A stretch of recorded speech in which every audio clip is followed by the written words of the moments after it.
When we think about the history of Missouri, most of us imagine the Santa Fe Trail, the riverboats on the Missouri River, the arrival of the American settlers in the early 19th century. At least those of us here in Arrow Rock probably think about that. But if we could stand here in Arrow Rock 300 years ago, we'd see a very different world. The river valley was not a frontier. It was the heart of a very powerful nation. And across the region that's now Missouri, Kansas, and Arkansas, the Osage Nation governed one of the most influential societies in North America. The communities that lived here were farmers and diplomats and hunters, spiritual leaders, and they helped shape this landscape for centuries. And to truly understand a deeper history of Arrow Rock, we've got to really begin with the Osage and acknowledge that the land that we gather on here today, near the Missouri River, its historic crossing, is a part of the ancestral homeland of the Osage Nation. For centuries, before the arrival of Europeans and Americans, this region formed a vital part of the Osage world. The Missouri River Valley, including what is now Saline County, supported agricultural villages, trade routes, and ceremonial landscapes central to Osage life. A division of the Osage people called the Little Osage lived throughout much of central Missouri. And they cultivated crops in these fertile river bottoms. They hunted across the prairies that surrounded it. They governed important travel corridors along the Missouri River. And places like Arrow Rock weren't empty landmarks waiting to be discovered. They were already embedded in a rich, deep Osage geography of movement and diplomacy and of community. And during the 19th century, through a series of treaties and pressures tied to American expansion, the Osage were forced to cede their Missouri homeland. Eventually, they were relocated to lands in what's now Oklahoma. But the story of the Osage people doesn't end with removal. Today, the Osage Nation continues its journey, maintaining cultural traditions and sovereignty that connects directly to this landscape and its history.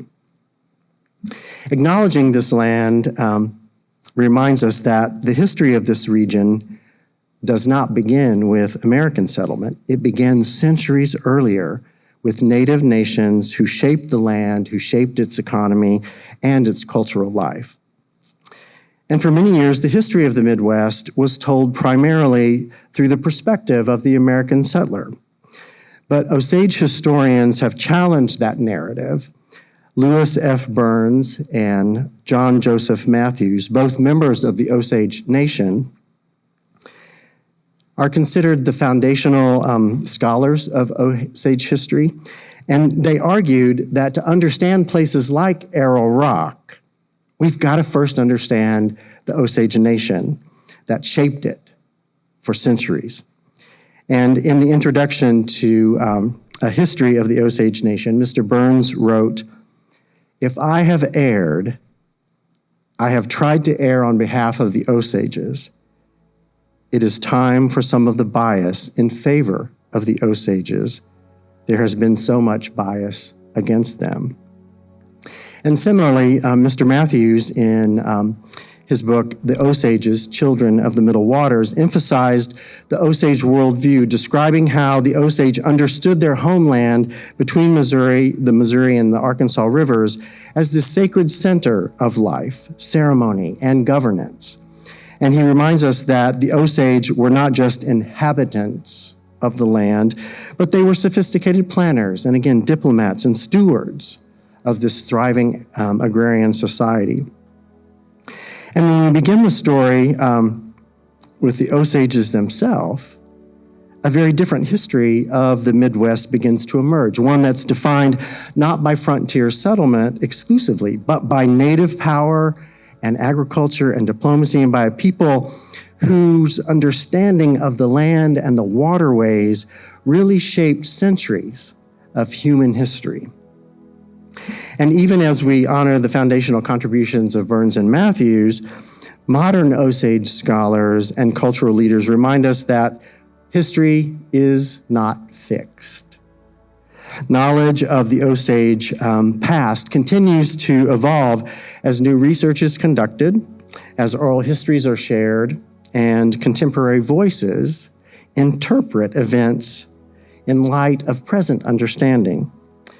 So each generation adds depth and nuance to the story of the Osage Nation, ensuring that its history isn't only preserved, but it lives and that it grows, reflecting both the resilience of the Osage and the ongoing vitality of their culture and their traditions. This ongoing interpretation of the past allows us to look a little more deeply at the actual structures that defined Osage life. And long before these modern scholars began their work, the Osage Nation did build this powerful society across this region, combining the agriculture and the diplomacy and the spiritual traditions. And within that civilization emerged some remarkable individuals, including the Osage woman, Mihonga. She was also known as Sacred Sun. And her life story reflects both the upheavals of the 19th century and the enduring resilience of the Osage people. Mihonga lived during a period of dramatic transformation. After the United States acquired the Louisiana Territory in 1803, American settlers began to rapidly move into lands that were controlled by the Osages. And Mr. Burns observed that the Osage homeland sat directly across routes of American westward expansion. This is the quote from his book. 3 major routes to the west, the Missouri and Arkansas rivers and the Continental Trail, crossed Osage land, so conflict with the newcomers was inevitable. And within this turbulent era, Mihonga, her role as a representative in diplomatic and ceremonial context shows that she embodied the continuity of Osage culture and spiritual traditions, linking her generation to those before, but also to those that came after her.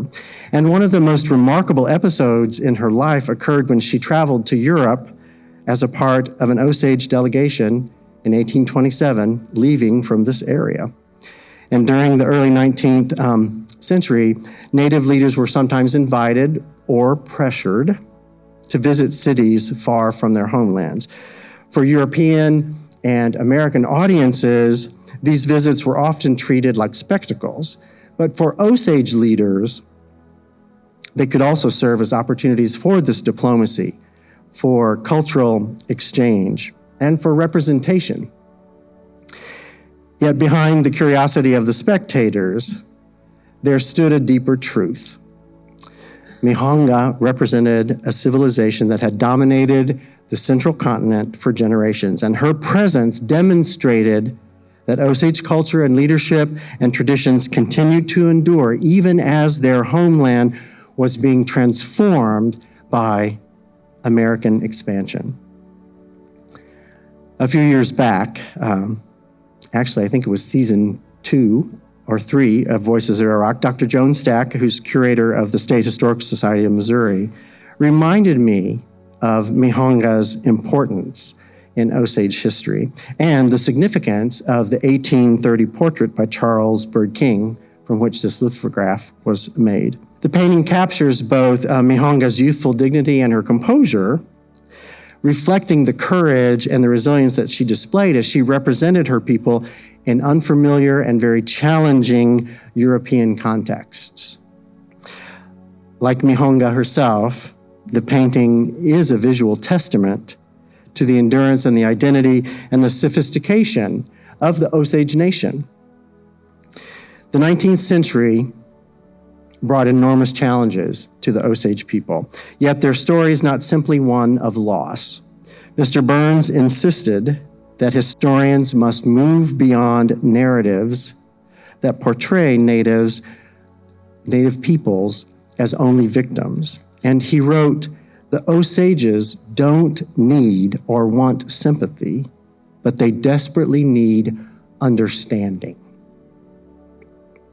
Understanding means recognizing the sophistication of Osage political systems and agricultural traditions and spiritual life. And even after relocation from Missouri, the Osage Nation maintained ceremonies and relationships and cultural traditions connecting them to their ancestral lands. Mihonga's life and the portrait that preserves her image remind us that Osage culture does endure as a living and evolving presence. While Burns and Matthews are foundational Osage historians, today a new generation of scholars and artists continue to build on their work. And for example, Dr. Andrea A. Hunter, who's a member of the Osage Nation, and she happens to be a Mizzou alum. We were in the same doctoral program. She's a noted archaeologist and historian. She brings Osage perspectives to the cultural and archaeological record of the Osage homeland, and her research really illuminates the role of Osage women, of leadership and cultural resilience, helping us understand better figures like Mihonga and know that they're not isolated individuals, but they are a part of a living and enduring Native narrative. Mihonga's story reminds us that the Osage homeland along the Missouri River, including Saline County and Arrow Rock, wasn't merely a backdrop for settlement, but it was the center of a thriving civilization where their leadership and their ceremonies and the stewardship of the land really helped shape this region for centuries. And the history of this landscape looks very different when it's viewed through the lens of the Osage. The Osage were one of the most powerful nations in North America. And the Little Osage anchored that power along the Missouri River, including this region that we call home here in Arrow Rock. Individuals like Mihonga remind us that this history is not only about the land and the politics, but it's also about the people who carried the culture forward through periods of significant change. And today, the Osage Nation maintains traditions that stretch back centuries before the United States ever existed. And recognizing that history allows us to see the Midwest not simply as a frontier for American expansion, but as a homeland shaped for generations by the strength of the Osage, the people of the Middle Waters. This deep connection to the land and its history continue through the storytelling of Elise, whose script honors the journey that Mihonga took to Europe, and the artistry of Lulu Goodfox, who brings her voice to life today. Through them, we witness the ongoing vitality of the Osage people. Without further ado, Voices of Arrow Rock, Washoshe, Brave.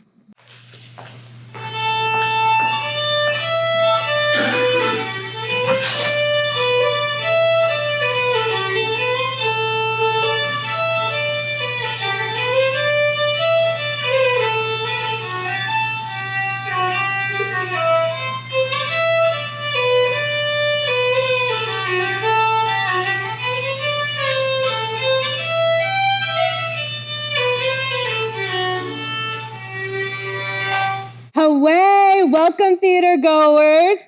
Jinka Owekion, Jajeabri. My name is Jinka Owekion. I am Osage, born and raised in Osage Nation in Oklahoma. And something that's been instilled in me since I was a small child was to honor who we come from by carrying their stories, the strength and memories of my ancestors. You are here today to learn a story about some Osages who dared to venture all the way across the Atlantic to a scary place known as France. I know. Now you might be asking yourselves, why would a bunch of natives from Missouri want to go to France to see a bunch of French people? Well, let me tell you about Osages. We don't back down. Before I begin the story, I must introduce you to Mihonga, who was born near Arrow Rock around 1809 and died around 1836. She was a courageous and an adventurous Osage woman who lived during a period of intense upheaval for our people and was one of the Osages who traveled to France in 1827. The French described her as particularly beautiful. They noted how noble and gracious her gestures were. A real elegant Osage woman. Mihonga was resilient, courageous. Mihonga was brave, washoshe. My iko, my grandmother. Dali, wewina, zinka oakia. Thank you for your kind words. It's important that you carry forward and preserve our traditions and culture to keep our stories alive. This was a hard time for our people when Ishtahe moved closer and closer. You all had relationships with the fur traders, right, Iko? Yes, we got along with the French fur traders the most. Better than the British or Americans, that's for sure. How many of you know about buffalo robes? They were an especially hot trade item in the 1800s. Monzeska, that's what power is, right? In the old world, that's for sure. In the new world, and even now. Monzeska, money. To survive, we had to sell our wares, our skills, ourselves, until we can retire or keep on chasing Monzeska until we have what we want. Our ancestors recognized this. They joined the trade. Our elders, our leaders saw the world changing around us, so we adapted to ensure our people would survive. We built up a rapport with some of the French fur traders in exchange for beads, weapons, Monzeska. This is true. But eventually, deals were made, treaties broken, betrayals and battles, all because of land. And thus, Native people across all what is now the United States were driven further and further west and onto reservations. Now, I don't want to get ahead of myself. The story that I'm telling you today begins just before Jackson's Indian Removal Act and before the Osages were forcibly removed to Kansas, when we still lived in Missouri, many right here in what is now Arrow Rock area, like Mihonga. I come from the land along the Missouri River, where my family and tribe live.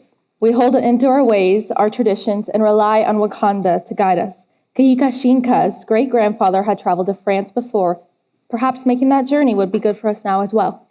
And they did. They found interpreters to aid them in their journey to France. Listen, you know me, your friend, Eleni. You can trust me. I am friends with Monsieur Chateau. Well, come with me to France. Huh? They will love you. Right, yeah, trust him. Beyond Delaney, there was another French fur trader named Paul Louise. Yes, I can go over there with you all. It is no trouble at all to aid you. Meriwether Lewis appointed Paul Louise as their translator in the past. We trusted him. Delaney and I will be sure to take care of you all there, Kahika Shinka. Kahika Shinka, who many call Little Chief, seemed to trust these Ishtahe and told us his great-grandfather went to France. He said it sounds different, yet spoke fondly of France. Kahika Shinka said it would make his great-grandfather proud if we all took this journey for ourselves. He thought perhaps we would find a way to help our people, learn from them. He thanked Delaney and Lewis for offering to be our guides. There are many stories about why they went, but no one truly knows. The outcome was the same. 6 Osages left, following a man who turned out to be Biji, no good. They followed him from their home in Missouri all the way across the vast sea.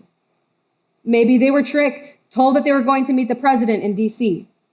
Maybe they chose to travel to France. But those who made the trip faced it as all Wajaje would, with courage.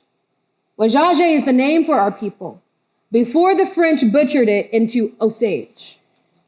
For years, 4 years, our men trapped, traded, and worked to raise funds to travel from Missouri to France. Originally, 25 Osages were going to make the trip, but when the time came, only 12 people chose to travel. On our way down to the Missouri River to St. Louis, our boat wrecked and we lost the furs we had spent years collecting. Half of the party decided to go home. They believed it was a sign for us not to continue. But we were determined.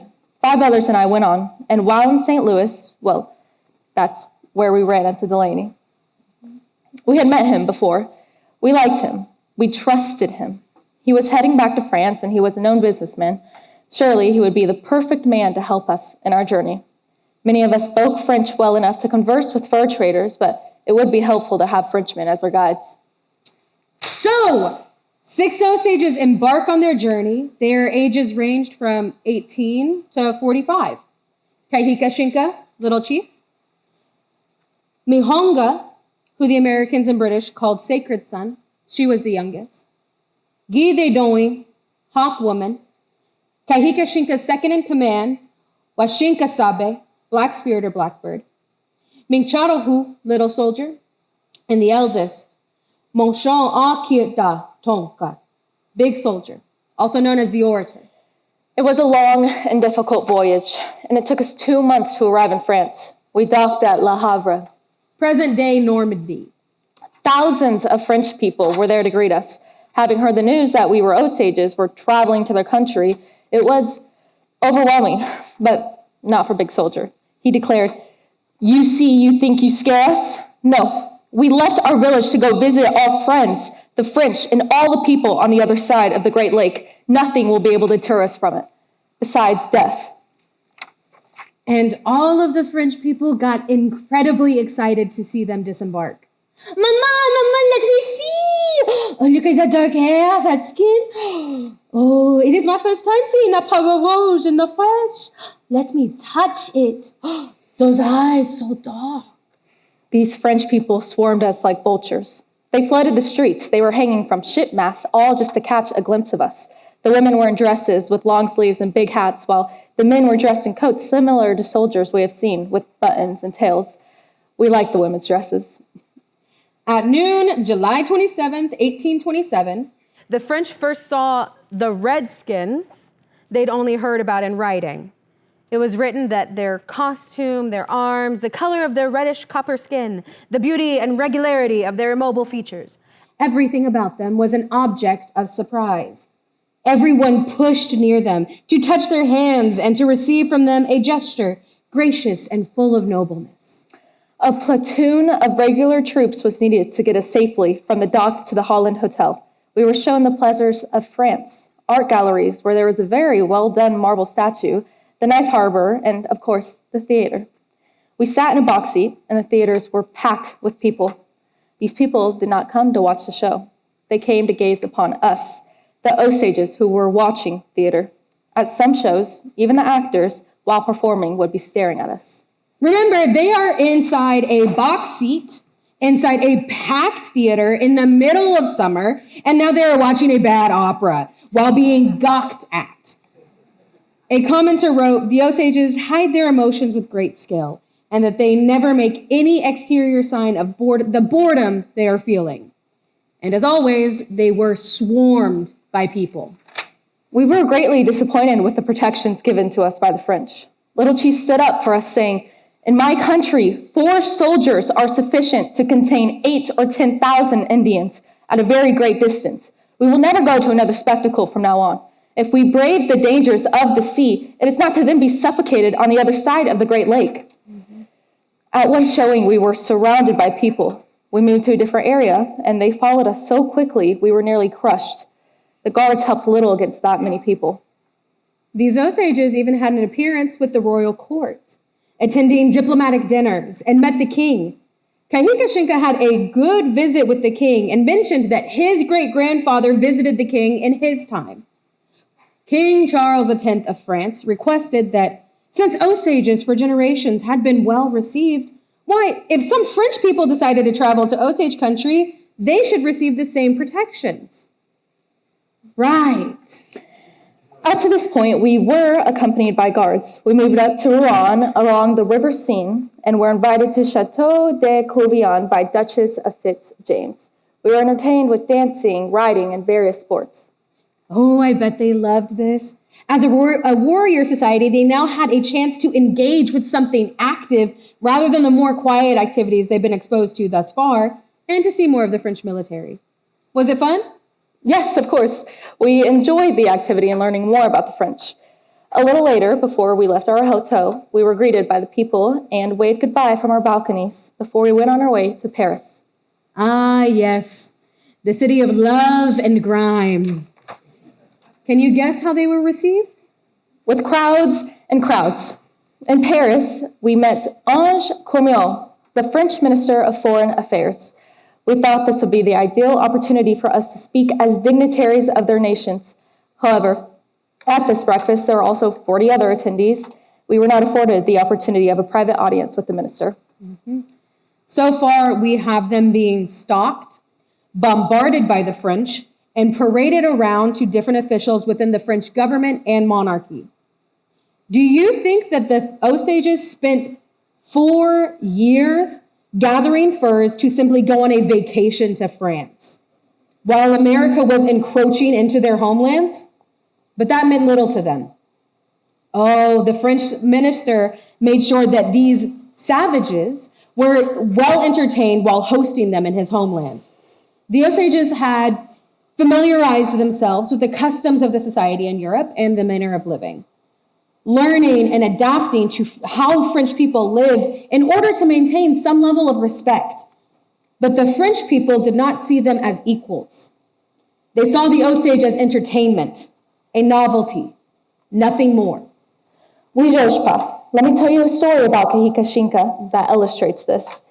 It is true, Monsieur Delaney charged the public to see us. On one occasion, he arranged for a hot air balloon to take us into the sky. And Delaney asked, "Do you really intend to make the ascent?" When Kahika Shinka was questioned about his courage, as a true Osage man, he promptly climbed aboard, telling everyone that when he decided to leave his country and brave the dangers of a very long voyage to see his brothers in Europe, no one could doubt his courage. Nothing was going to keep him from going into the sky. He both impressed and startled the French crowd when he began singing a prayer song as he rode into the balloon above the crowds. He sang from his heart. The French found it entertaining. They had never heard anything like our songs. Some say that the Osages went to France for curiosity and to earn money. However, our good friend Delaney did not pay them their fair share. And he owed a debt of 9,000 francs from the year 1799, and it caught up with him. 9,000 francs was a lot of money in that time. Today, it is more than 50,000 US dollars. Monsieur Delaney went to trial in France, where his character was examined by his treatment of us Osages alongside his partner, Paul Louis. A French missionary, Charles Delacroix, was their interpreter. Blackbird said that we were not mistreated. However, a maid testified that we were being held practically hostage. She used the term in bondage. Delaney was arrested for his debts. We were abandoned. The abandonment was indeed like being in bondage, and the Europeans lost interest in us Osages. One writer said that Osages became as common as sonnets. These people were not seen as people. They were seen as objects to be profited by. Once we were forced to stand on top of a billiard table in a casino and gawked at for change. Geeth the Doan Hawkwoman and I could not look at them. It was humiliating to be treated like animals. I am so sorry, Iko. It is said that the women lowered their head in shame and wept. This is not how you treat people, especially not dignitaries of a tribe, but this was all too common. For native people to be treated as human zoos. Oh, but the Europeans loved them, right? There is a lot of mystery about this story. Why did the Osages go to Europe? What did they do once they were abandoned? Some people say that they were beggars on the streets, but I do not believe that to be the complete truth. While we Osages are humble people, we also have pride in who we are. I can see them asking for help, but begging, that feels like a stretch, especially for people of their status. They did find some joy in Belgium, albeit short-lived. While we were stranded in Belgium, I gave birth to twin girls on February 10th, 1829. I named them Maria Elizabeth and Maria Teresa. They were beautiful babies, Pagine Odaza. We baptized them at St. Denis. It is said that one baby came out lighter than the other, hinting at a mixed baby. Who might the father be, you might ask? Well, it was common for traders to have country wives, and it was speculated that Mihonga was Paul Louis' country's wife. Other accounts say that she was the wife of Black Hawk or Little Chief. Either way, what we know is that she had twins. Yes, they were lovely baby girls. Mina, Sisi, Wiha, Jinka. Her firstborn was strong and the second was small. Soon after their birth, the twins were separated. Maria Theresa was adopted by a wealthy Belgian family, and she died within a year. Why? Why might Mihonga have had to make the heartbreaking decision to let one of her children be adopted? Could she not provide for both children in the way she would have if she had had them back home with her tribe? Did Paul Louise sell the child? We might never know. But what we do know is that there is a little Osage baby buried far away from home. Soon after Maria Theresa's death, our party was divided, though I do not know why. Half of us found shelter in Montauban, where a Jesuit missionary, Bishop Louis Guillaume Dubourg, showed us kindness. We had known him from when he came to visit us back at home. The others went to plead our case with the Marquis de Lafayette. With their help, we finally secured passage back home in 1830, but 2 of our people did not survive the journey, taken by smallpox along the way. The spirits of Washinka Sabe and Mink Charahu were called home. Even Paul Louise, who some say was faithful to the Osages, knew that if he returned to Missouri, he would have to deal with the repercussions of their deaths. 6 Osages went abroad, 2 died in Europe, and 5 returned. That is true. Maria Elizabeth survived the journey home, and so they returned with a new Osage baby. Why would they risk a journey over to France? Osages do not back down. We look out for our people. We try to do right by them, always. As an Osage descendant, Jinka Olakion, I believe that they were over there to learn, to engage with the leaders in a meaningful way, to improve their way of life at home. Instead, they were paraded around like a freak show. We are adopted people. We cared for and trusted Delaney and Louise. We sometimes trust people who don't always deserve to be trusted. 5 years after our return, 1835, while leading the Treaty of Conference at Fort Gibson, representing our people, Little Chief talked about our travels, saying, "I have traveled all over the world to learn the means to render my people happiness without success. While we did not achieve what we wanted, we continue to forge a better path with the changing landscape at home to ensure our people not only survive, but thrive." We are known as children of the Middle Waters, Niukoska, or Wazaji people, the Osage Nation today. We fight for our people. We know this. We are warrior people. We fight for peace. We fight to ensure our elders, our children, our grandchildren, and their children are able to survive as Wazaji people. We do not always receive what we want, but we must trust in Wakanda to carry our people forward, to walk the path that is forged for us. In this new world, we must be resilient, courageous, Washoje. No amount of corruption, betrayals, or oppressions through the centuries will be able to take this fundamental truth away from us. We are the children of the stars and the sky and the earth. We walk through this life knowing where we come from and where we will return to. Way we know. Thank you for visiting with me, Iko. Washkon. Either way, you did good. Do your best, granddaughter. I'll see you later. Either way, see you later, Iko.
You have, the title of your play uses the Osage word washoshe, brave.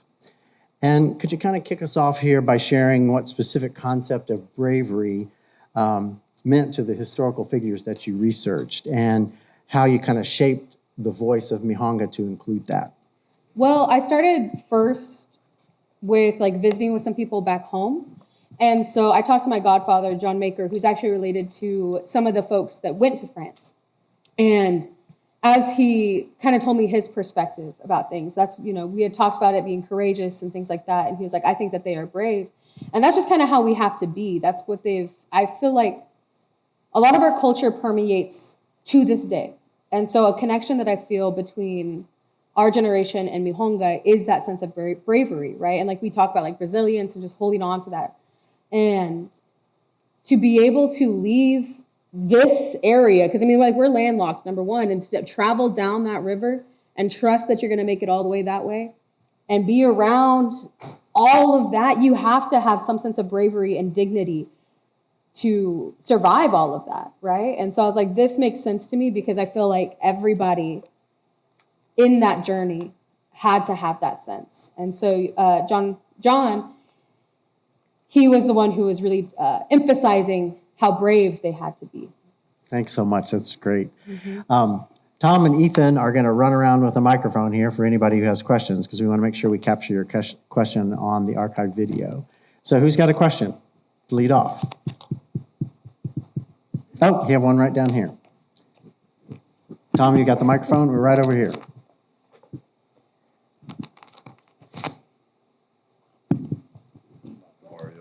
Raise your hand again, please. Yeah, there you go. Ryan, have we got this mic? It's on. You're good to go. Yeah, you're good to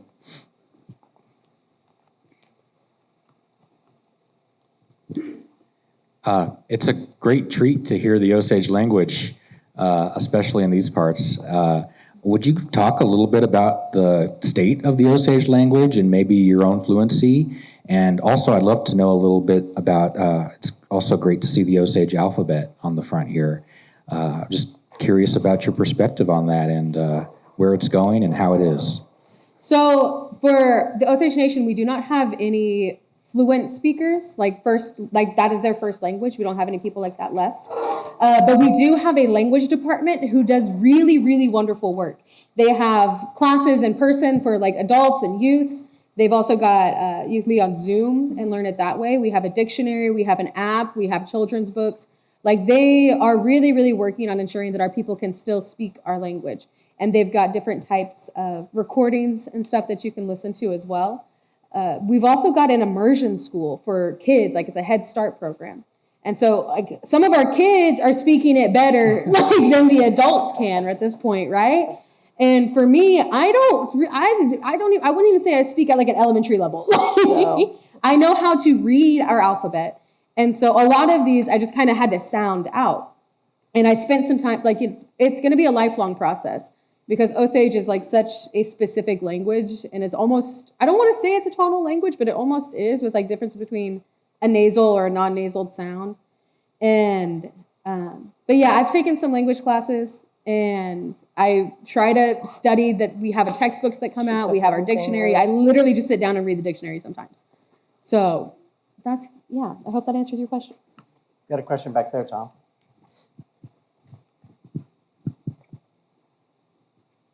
Okay, I actually have two questions, and I hope this doesn't expand the scope here. But my first question is, what do you think makes you Osage, or what makes somebody Osage?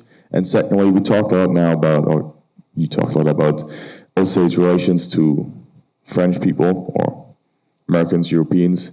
How were actually relations between Osage and other native tribes, especially with displacement and further through the history? And as you're thinking about the answer to that question, this is one of the Missouri Valley College students. And Julius, you're from Germany, correct? So we have a European perspective coming into today. Do you have anything that you want to say to that before I go into my spiel? You can go into your spiel for that one. So your first question of asking what makes me Osage, right? And so I think that boils down to one, literally who I come from. So both of my parents are Osage, and their parents, like my grandpa on my dad's side, and my grandma and my grandpa on my mother's side. And so I come from Chief Pahuska the First, who is what our Osage Nation capital comes from on my mother's side, and Chief Nico Washatanka, who was one of our last hereditary chiefs within the Osage Nation on my father's side. And I've been raised as close as within as much tradition as I can. I never claimed to be the most traditional person ever. Even as I just answered, I can't really speak our language, but I think that is a vital part. And a part of what makes us Osage is kind of how we interact with each other, how we take care of each other, and how we participate in our culture. We have our Lonchka dances. We have different kind of ceremonies and ways of being that we really try to kind of uphold in that way. And that's something that's been instilled in me since I was a baby, is knowing who I come from, where we come from, and trying to continue that way of life. It's not necessarily it's not something you can put down and pick back up. It's how you are, and it's how you live. It's who you come from. All of these things encompass that. And you were talking about the relationship with Europeans and Americans and French people specifically. Can you repeat that part of that question? Yeah, sorry. I wanted to know how Osage got along with other Native American tribes. Yeah. So okay, hang on, pause. There was a group of 5 different tribes that kind of really worked well together. So there's Kaw, Ponca, Sioux, and I can't really remember all of them. Sorry? Omaha. Thank you, Mama. That's my mom. So we all of these tribes, we kind of work together, and even our languages are somewhat similar, right? And we are a warrior society, and so sometimes that might mean that we didn't necessarily get along with everybody. And there's a few different tribes like that. I think the first one that comes off to the top of my head is the Cherokee Nation. Sometimes we kind of clashed a little bit, but we kind of smoothed that over because we're neighbors now in Oklahoma. And yeah, it just kind of varied and depends. So, it's normal. When you're neighbors with somebody, sometimes you clash. And if you have different viewpoints of whatever it is, sometimes you clash. But yeah, it's the same with Europe, Sometimes Germany and England are not getting along, or vice versa, whoever, wherever. So, yeah. Yes, we have a question down front here.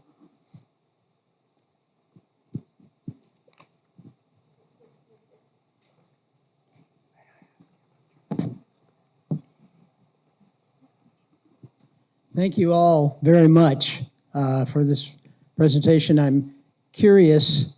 I'm sure my question would be answered quite differently by individuals, but I'm curious about the relationships between what I think I understand is a native spiritual religious tradition based in the land and creation, in contrast with traditional European Christianity, which was introduced to the native peoples, and often in some cases forced upon the native peoples. Is that what's the nature of that legacy, if it's possible to say, because I'm sure there are individual variations and determinations? So you're asking about how Christianity has influenced our older religion, right? Correct, yes. Mm-hmm. Right. So there's a lot of things that are kind of encompassed in that, but I'll speak about how we kind of are today. A lot of Osages are actually Catholic. That's who came around us a lot, and we've kind of incorporated that. So even at our funerals, you'll have some more traditional ceremonies and practices, and then you'll also have a rosary. So, yeah, and we'll have a funeral mass, and so these things happen in tandem and next to each other, and they're not necessarily completely separate. Though not every Osage is Catholic, and not every Catholic Osage participates within our ceremonies, right? And so it, like you said, it varies from person to person. But today, we're able to practice both, basically. Did you have anything you want to add? No? Here's a question for Lulu. You served in 2023 and 2024 as the Osage Nation princess. Yep. Could you explain to us the roles and responsibilities of the princess and what you enjoyed the most about your time, but also what was the most challenging part of your time? Okay, so yes, I was appointed princess my sophomore year of high school, so I was the youngest princess the Osage Nation has ever had. So I was very nervous, obviously, going into that role. And it's something the committee they ask of it. You're not like nominated and stuff, so it's an honor to be asked. I would say my favorite and most challenging part of it was during Killers of the Flower Moon came out during my reign, so I got to travel the world and represent our people and my nation on the red carpet and speak about our people. So I would say that was also the most challenging thing for me because I did not want to let anyone down back at home, and I was just very nervous. But in the end, I feel like I did a very great job, and it wasn't just glamorous, but I also traveled all around Oklahoma. I got to go to a lot of powwows every weekend. I was at a different one, 3 hours away or 1 hour away, and I made friends with all the other tribes' princesses, so I got to experience their cultures and everyone else's foods within Oklahoma, too. So That's great. Congratulations on that. And maybe as a follow-up, you all could share for us, for the audience, what is a powwow and what takes place at the powwows? a powwow is just like a celebration of just being Indian, Native American. So it's different for every tribe, obviously, but they sing their songs and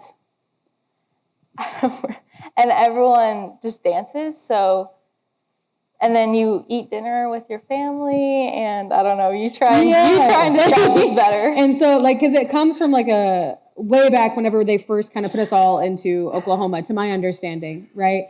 And so you have all of these Native people that are kind of displaced from their typical homelands for the most part. And they still wanted to hold on to some of those ways and kind of share that with each other. So we have what we call like intertribals. So you have multiple tribes coming together to dance and be with each other in that way and kind of uphold that. And it's kind of morphed more today where we'll have like contests. So you have like fancy dancers. That's where you get like these big bustles and these guys who dance really quick. And you have like fancy shawl dancers who, like, these women are out there. They have their arms out like this and they're also dancing just beautifully and like on their toes. They look like they're flying. Or like straight dancers, which is kind of what we're more accustomed to, and things of that nature. So you have just, it's a lot of Native people were really competitive. Mm-hmm. And so that's where you get these contests from.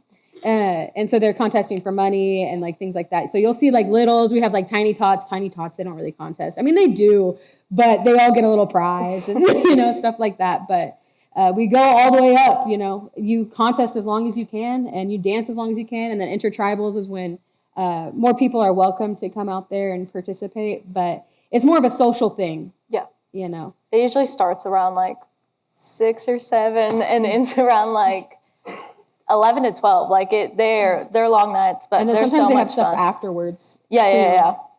So you can be out until real late at night. And it's hot during the summer, but everyone's just there to have fun.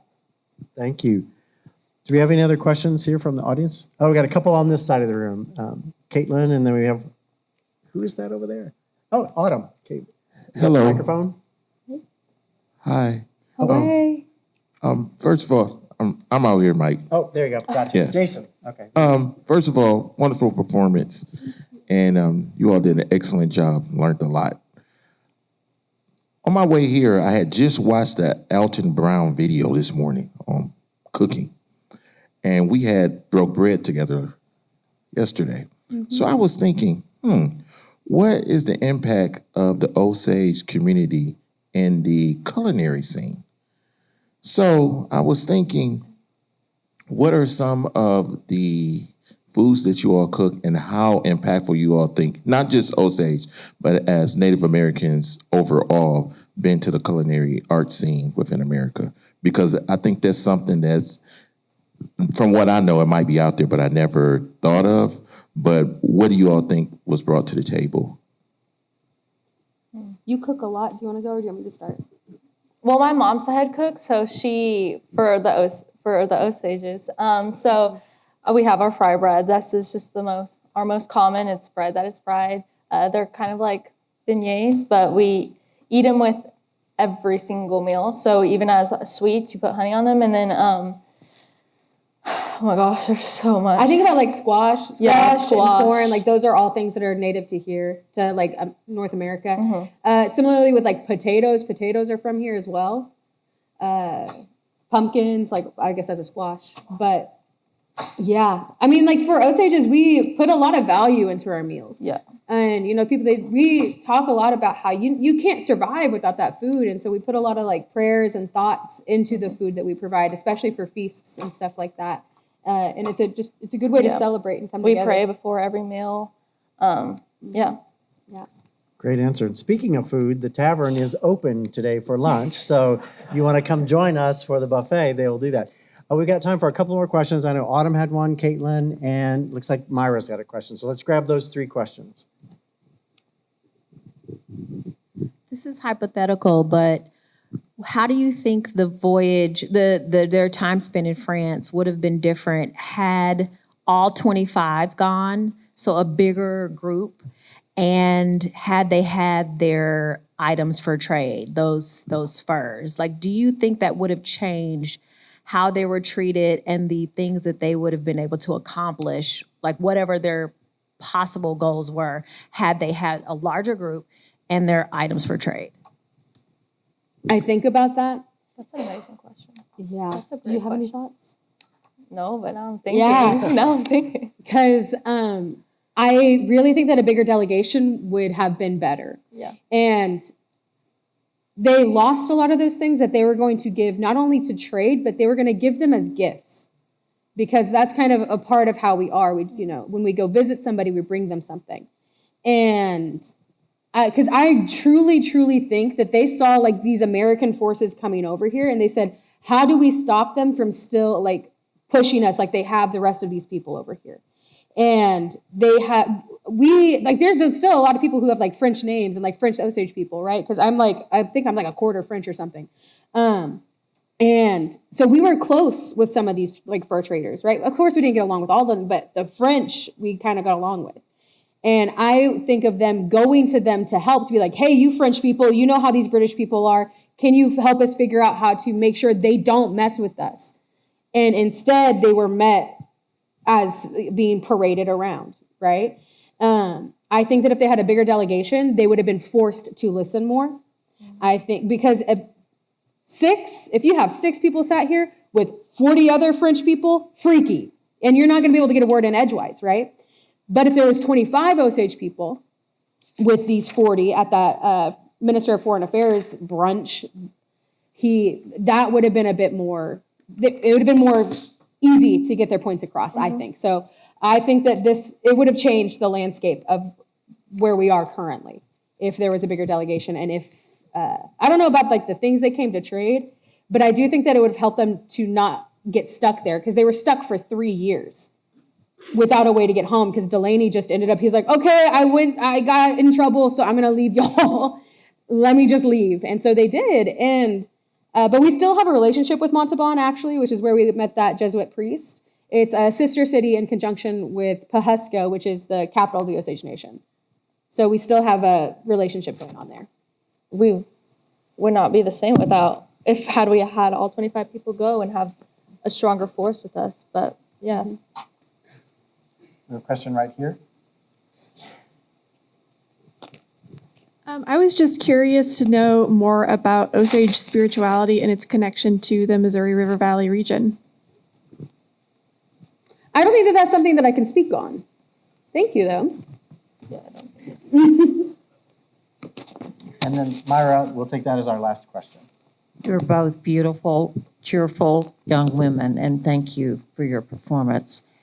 I'm curious, as survivors of a orchestrated effort to destroy the indigenous people of this country, survivors really of genocide, how you feel. Do you feel animus towards our government, towards those who came and tried to destroy? How have you reconciled that to be who you are?